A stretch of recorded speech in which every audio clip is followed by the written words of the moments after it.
Are you thinking of putting your trust into trusts? That's our topic today for our latest edition of our podcast. But before we get started, I have to give a shout out to Gabe.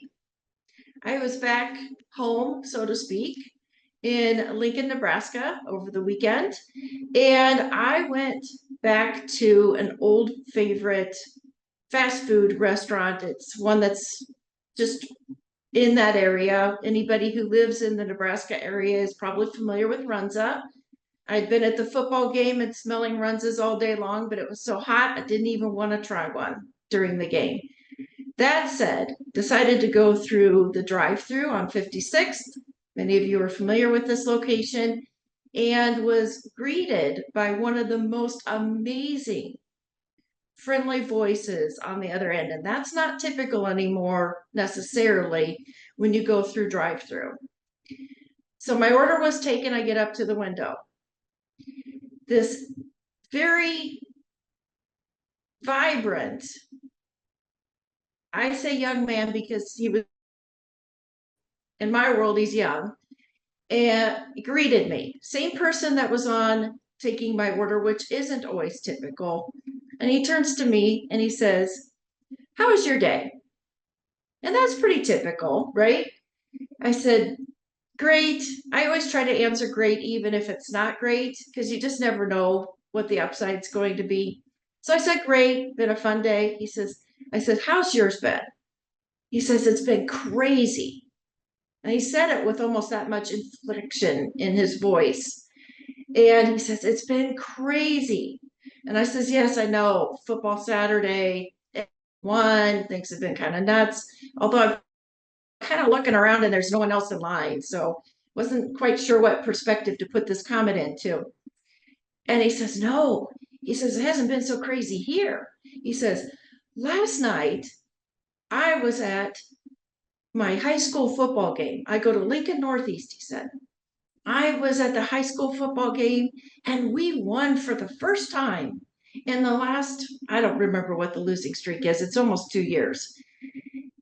And then this morning, almost the same level of enthusiasm, which is why I have to give him a shout out because he made my day. He went on and said, "I got up and I had to be at the cross country meet and I had all these things to do. And then now I'm here and I'm at work and I'm having so much fun." And I just sensed it. And that's just something that you just don't run into much anymore. And this is almost 7 o'clock at night on a Saturday. It's hot outside. And here's this young man with so much zest for his life that it just rained all over me as well too. So I did go ahead and engage in the conversation. I says, "I'm actually went to Lincoln Northeast too. I'm a Northeast grad. Frankly, I just had my 40th class reunion, so to speak, and I didn't attend, but it was the 40th anniversary." And he said, "Really? Was Northeast that much fun when you went?" I had to pause. I'm like, gosh, I don't remember it exactly being that much fun that I was talking about it all over the place. But the moral of this story, and the reason I didn't get his name at the time, but my brother-in-law helps with cross country and I was able to describe him. And I since learned his name is Gabe. He plays in the band and he is a manager for cross country and he made my night. So deserves a shout out. And if anybody hears this podcast and knows him, please make sure, because I did send a message in with my brother-in-law too, to tell him how important that was. Are you thinking of putting your trusts into trust? That's our topic today for our podcast. Now, this is a pretty heavy topic. And if this is the first time that you've found Crap Now What as a podcast, then this may not be your favorite episode unless you find that it's going to be educational to you, but it's going to be a rather dry subject. But I'm going to try to make it as interesting as possible because I get asked at least once a week how to put together a trust. Somebody put together a trust. Do I know someone who does a good job of putting together trusts? So we're going to address those things today.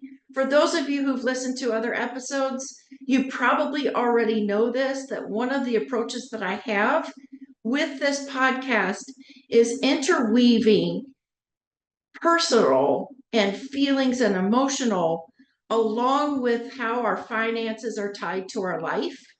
And that's why this is called Crap Now What, because the idea is for you to be as informed as possible rather than uninformed. So what you're going to find is that I want you to stick with me. Stick with me to the end.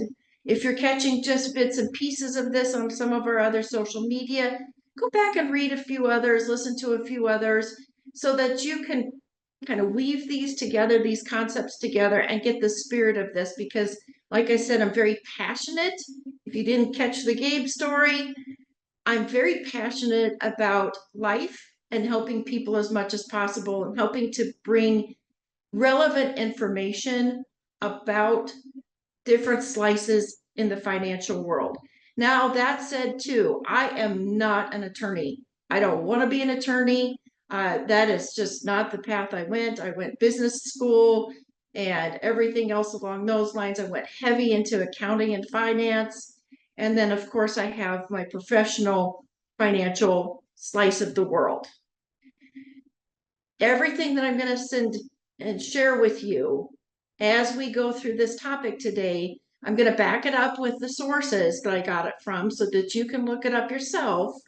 But I am not the expert. I am bringing slices of what it would look like to have a trust because I get asked this question regularly.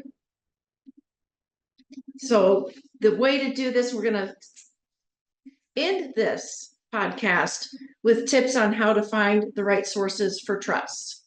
Let's dive in. If you're thinking of getting a trust and putting your trust into a trust, and when I say that, it is a little bit of a twist, so to speak, the idea is that when we set up a trust or when a person sets up a trust, they are trusting, and that's not necessarily the word and the reason and the origin of the word, that their property, their finances, and the plan is put into a locked box, so to speak, a trust box.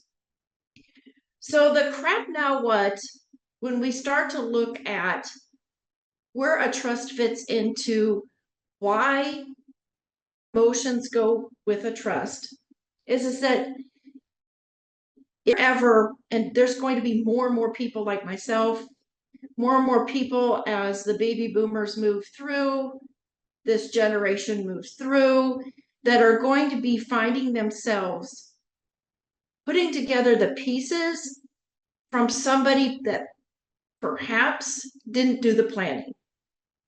And if you've ever been on that receiving end, that can be very emotional and difficult, and being thrown into the deep water at a time when there's probably emotions for losing a loved one, and then suddenly having to deal with all these different pieces. I've addressed this before from perhaps from the widow's side, so to speak. Now we're going to go a little bit more globally.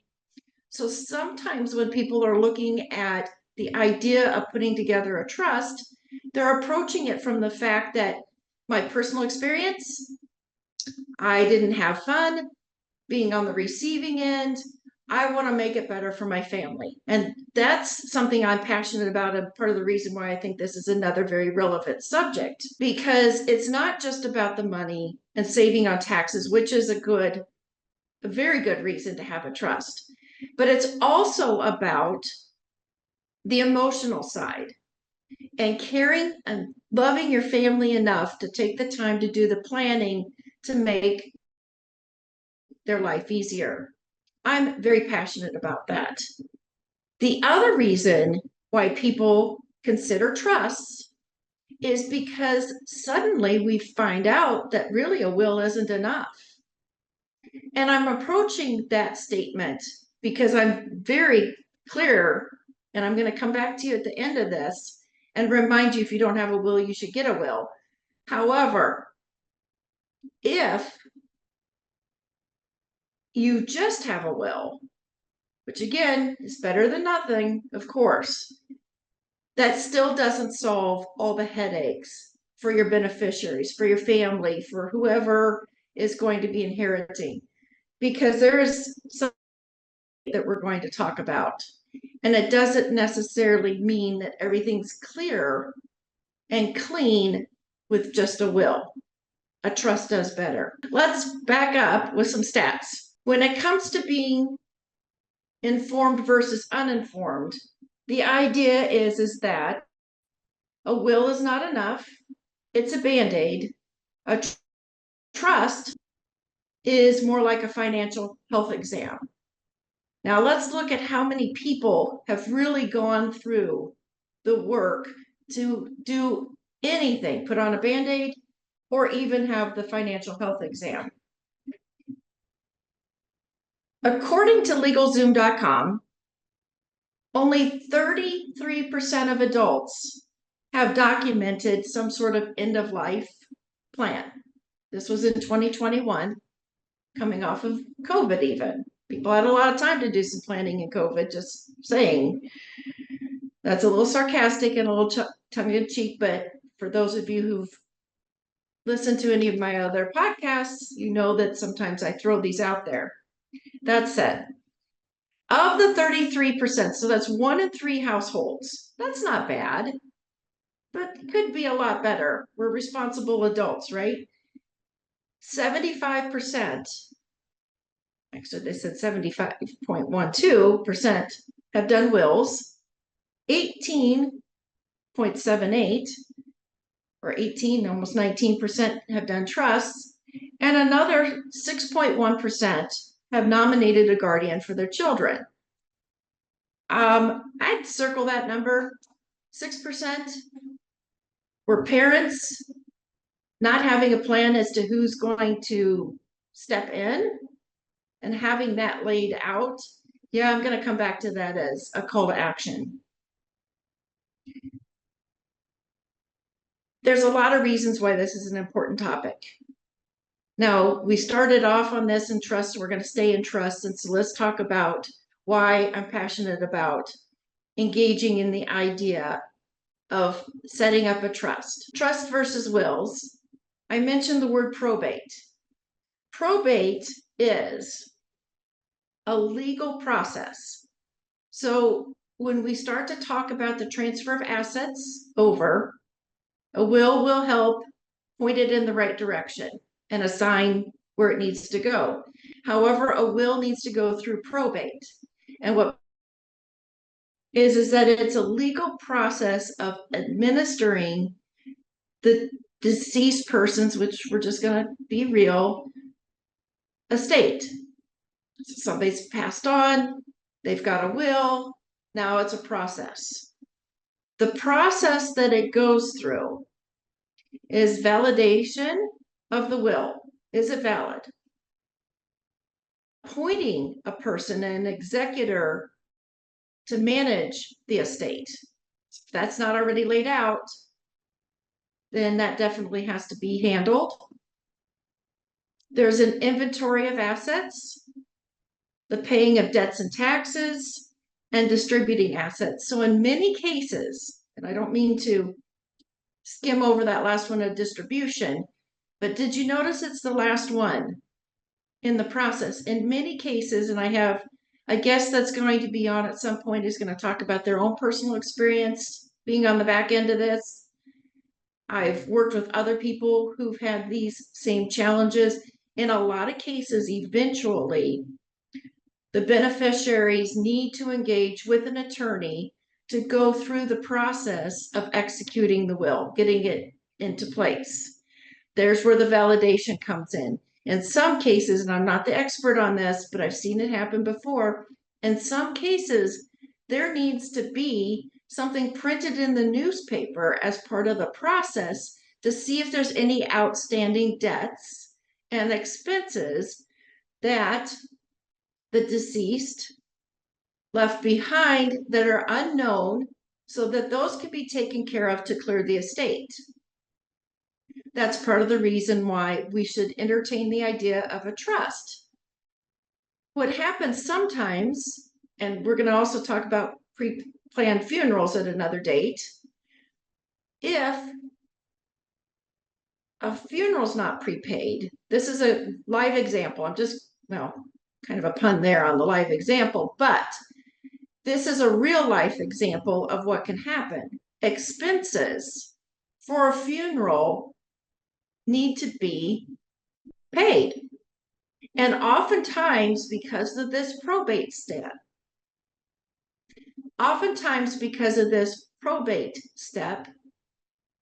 the money is not necessarily released fast enough to pay for the funeral. That causes more things to be untied or tied up. That said, just because there's a will doesn't mean that money is available right away. It all depends on all the other steps that the person who passed away put into place beforehand. So what we're going to talk about today, there are a lot of different types of trusts, and I'm going to wrap this up a little bit with a few other examples. But what we're going to address is the most popular of trust. And this is in the spirit of not getting too deep, but giving you top line so they can do your own independent research. And maybe we can dive into some of the other details at a later date. But top line, an ILET is typically the most popular version of a trust that's set up as part of estate planning. An ILET is the most popular version of an estate planning trust. There are several different types of trusts. An ILET stands for an irrevocable life insurance trust. Now, there's different ways to slice this particular word. Irrevocable means that once this trust is put together, we're going to talk about of this. Once the trust is finalized, then it's irrevocable unless certain conditions are met. And those are pretty locked tight. So a lot of decisions need to be made going into it. The life insurance part of this portion of the trust can be anywhere from a broad spectrum of things. The life insurance could be used to fund the expenses of taxes. So it could be about as minimal as possible, or it could be maximized to hold certain types of life insurance that will also help to grow the wealth of the family and create a family legacy. There are different versions within this umbrella. Again, I'm not an attorney. I cannot describe them probably as well as if you were with an attorney, although I am doing my best in the spirit of trying to break it down into smaller pieces for those who are unfamiliar. And again, back to that spirit of having you feel as informed as possible rather than uninformed. When a trust is put together, people are named. So you need an estate planning attorney. And then there's also the creator, also known as a grantor.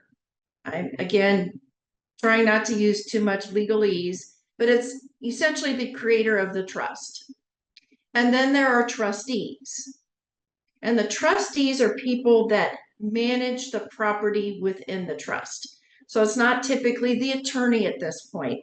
It's one or two, sometimes three, depending on how big we're looking. It's usually a pretty small group that you don't want to have a lot of friction that really kind of dismisses the whole idea of having a trust in the first place. I've seen it where couples, they're each trustees and are able to have the same equal playing field within the trust. When it comes to attorneys, attorneys work a lot like doctors. Doctors have typically one lane they run in. There's specialists, there's surgeons, there's GPs, there's pediatricians, we can name them all. Same thing with attorneys. So flipping through Google and an attorney or a billboard is not necessarily going to net you an estate planning attorney. An ambulance chaser is probably not going to do the same job that an estate planning, I'm going to say won't, but I don't want to say, but that's not their lane. They've got their lane. Estate planning attorneys have theirs. Divorce attorneys have theirs. You get the picture. So just grabbing any old attorney is not the way to go to have the proper type of trust. And the reason is that, and you want to have, if you're doing a will, you can go out with a broader net. If you're going to be setting up a trust, though, you want to have someone who also understands how to put all the property in accordingly in the most tax efficient manner, and who will ask you the proper questions to make sure that your trust is being set up. Remember that irrevocable word. Once it gets set, you can't just say, oh, changed my mind. Now I want to have it done this way. But once you've made those decisions, they're there and it's done, and it's so much better for those that are benefiting off of the trust. Now, one of the reasons why, because I'm an untaxable wealth strategist, one of the reasons why people ask me about trusts is because they're looking at tax advantages. What else can I do, Shaunelle? What else? Do you know someone? I'm thinking that this is my next step. I've got this in place, this in place. I'm untaxing my retirement. I've got these things now. I want to put this inside a trust because now that I've done all this planning, I want to make it as easy for my family as possible. I want to have these things turnkey because, quite honestly, the way these conversations go, we're looking at someone who might be in their 60s. Let's just say, for example, they're not planning on being around forever, hopefully another 30 years or so. They're looking at me. I'm not going to be around forever. We want to make sure that everything is being taken care of. I've got my legacy plan. They're going to have their legacy plan. But these things are important, and that's where the trust also comes into play, is to help continue the execution of the plans that have been made. So let's talk about some of the tax advantages. Property can be put inside a trust. Depending on where a person is on the property side of things, but especially if you do have property, the transfer of property to the next generation is much cleaner inside a trust because the property can stay in the trust and it can be managed and maintained within the trust. The taxation changes. This is one of the reasons why people look at it, and this happens with other assets too, not just property. But what happens is that the earnings get taxed to the trust rather than to the individual. And if you talk, and if you've listened to any of my other podcasts, and I stay very true to this same comment, we are working every day when we're trying to untax our retirement, trying to untax, I want to get rid of the word try. We are working every day to untax our wealth, untax our retirement as much as possible. So if putting property and earnings and other assets inside a trust puts the tax onus and responsibility on the trust rather than on the individual, guess whose tax bill goes down? The individuals. It also, and we're not going to get into a deep dive here, it also helps to minimize the taxes to the beneficiaries or the heirs at a later time too. So if the property and other assets are put inside the trust, it reduces the value of the estate to the trust rather than the individual, thus reducing the tax bill. There are disadvantages to having a trust. Some of the disadvantages have to do with costs. I would beg to differ that the costs are really that high that it's not worth it. I'm going to go back out there on a limb again. And I'm coming at this from a spirit again of business and caring about family. The cost of time to untie an estate without a trust, and the time value of money, the time value of headaches, people who don't know what they're doing, trying to untie an estate without a trust could be making costly mistakes anyway, taking their funds and paying an exorbitant amount of taxes without understanding. So I'm going to argue that point a little bit, but it is true that there are attorney fees as a disadvantage to setting up a trust. It costs more. You're paying an hourly rate or maybe a flat rate. We'll get into some of those figures in a little bit. There could be some ongoing fees depending on the size of the trust, the assets that are put inside the trust. The word irrevocable, I've used that several times.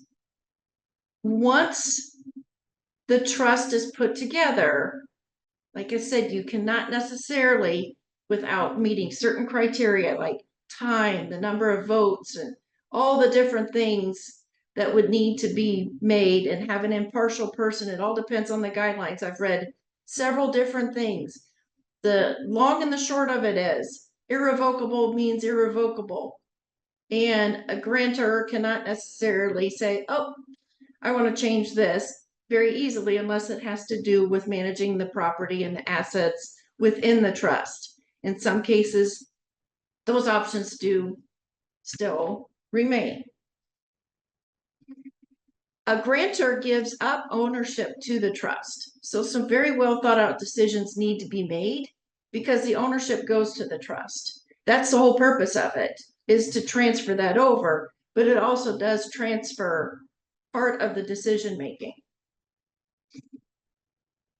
Let's talk a little bit more about that giving up power side of things, because that is and has several different legs to it as to what it means to give up power.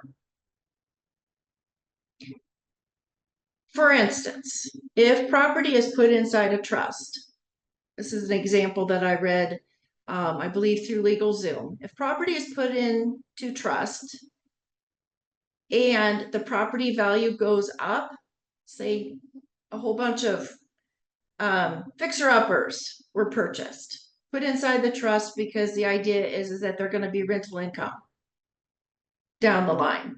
And the value goes up on these. Everything gets fixed. They're fancy, they're nice, we're getting rental income. A grantor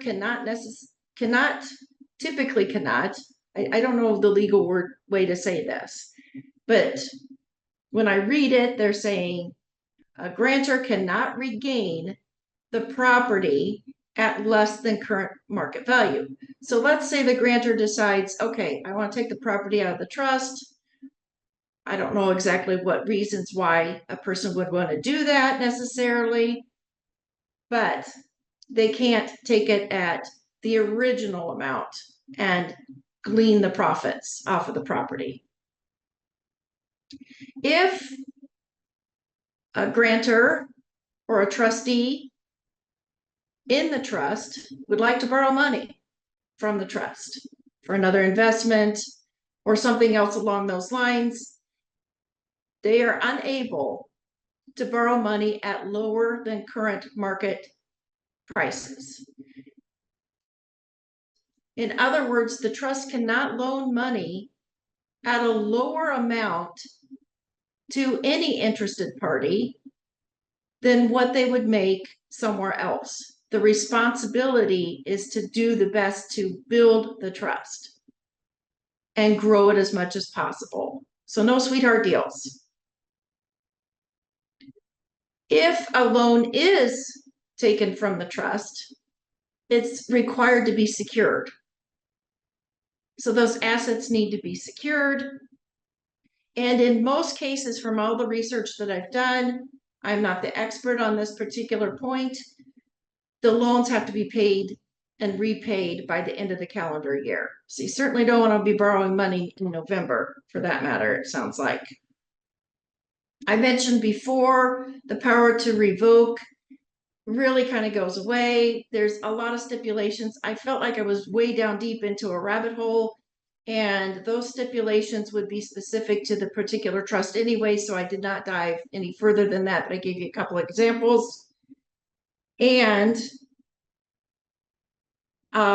if a person gets into legal trouble, has legal bills or anything, the dollars inside the trust cannot be used for legal purposes. I would imagine there's some exceptions. Probably it sounds like there's a very small slice. So you get yourself in legal trouble, all your money to help pay for the legal fees are inside the trust. Probably not going to be a bucket that you can draw from. So a person needs to be smart and ready for this step to do a trust. At the beginning of this, when I mentioned ILETs are the most common version of estate planning types of trusts. There are funded and unfunded ILETs. We're not going to get into that too far. The difference would be an unfunded ILET doesn't have property in it. So for those people who don't have a massive amount of assets, perhaps an unfunded ILET would be a better fit. And the purpose of that is to have life insurance inside that trust, and that life insurance is set aside to pay estate taxes. In other words, the tax bill is not pushed on the beneficiaries. This helps a lot for people who want to equalize inheritances with each person. Quick example, if there's $100,000 life insurance policy to pay the taxes, and then what that allows is that if the trust is going to distribute a certain amount of inheritance to each of the beneficiaries, if one lives in a state where the taxes are higher than another one, then what can happen is that they can be equal. So instead of $200,000 going to each one and one of them netting 150 and the other one netting 175, it can be coming out of the trust in an equal manner. I also mentioned that I would share with you some other types of trusts. And I said, this is a huge area and why it's very important for you to ascertain what your specific needs are. But there are also trusts that are solely with the idea of wealth replacement and building legacy. There's also special needs trusts for people within the family that need to have funds to help their daily living, especially after the deceased passes. And there's also versions for non-US citizens. So if there's a person who's a US citizen, but if you set up a trust to be able to have funds transferred to someone who's non-US citizen, there's a lot of value in that same direction as well. How to find a trust attorney. This is how we're going to wrap this up, because these are common questions that should be coming from this discussion. How do you find a trust attorney or an estate planning attorney? Every place I looked, whether it was the American College of Trust and Estate Counsel, Fidelity, AI on Google, everybody said ask around, that the best way to find the right type of estate planning person is to ask around for someone who's had a good recommendation, someone that they've worked with. Now, there's a very small slice of people, though, that would have that information for you. So in that case, I suggest you consider looking at Best Lawyers. Best Lawyers has ratings per area, bestlawyers.com. Everywhere else, and every first jumping off point is, I should say everyone else, look at bestlawyers.com, cut, and then back to what you need to do first before you go shopping is to make a list of what you're going to need to accomplish. That will help point you also in the right direction for the right type of estate planning attorney. Costs. All depends on the size of the trust, of course. That makes perfect sense. But there are a few online resources. Trustandwills.com does have some online resources to help put together a more baseline trust, if that's the right fit for you. I don't know exactly what their quotes are. I was seeing anything closer to $500, but I can't quote something I don't know about. Other trusts, about 1,500 to 2,000. A little bit larger trusts, about 5,000, and even larger than that, of course. That makes sense. So let's just say ballpark $5,000 and under, and it gets all done. You have the peace of mind, everything's laid out, and things can pass on for a legacy that is something that your family can enjoy and not have the stress and the headaches at a time when they're sad that you're gone. And I'm very passionate about that. So here's what I want you to do. Show caring for your loved ones. And at least if you have children, set up a guardianship. There are forms online that are free even to name a guardian. The guardian should be someone that you trust, someone who has some financial responsibility, that can make sure to take care of your child and is like-minded, and that they're willing to. The guardianship can be placed into a will. Who should get the children? There's a funny story in my family that my parents waited so long that I was still in my 40s that their will, and my mother would probably kill me for having me to share this, but my brother laughs at it because it still said that I would be taking care of him if they passed, which by then he was more than an adult, but it was just kind of funny. But you can just drop it in as a paragraph in your will. There are services online for free wills. That sounds funny, but there are forms to be able to fill out a will, a basic will online for free or reasonable cost. Again, could be a lot like those free tax planning opportunities, which don't always turn out to be free. However, there's low cost. You can get online. You can put one together on a snowy day. We're all getting into winter, especially here in the Midwest and the upper Midwest. Snowy day, get it done. You can go the attorney route for a will. If you go that route, my personal experience, about $200.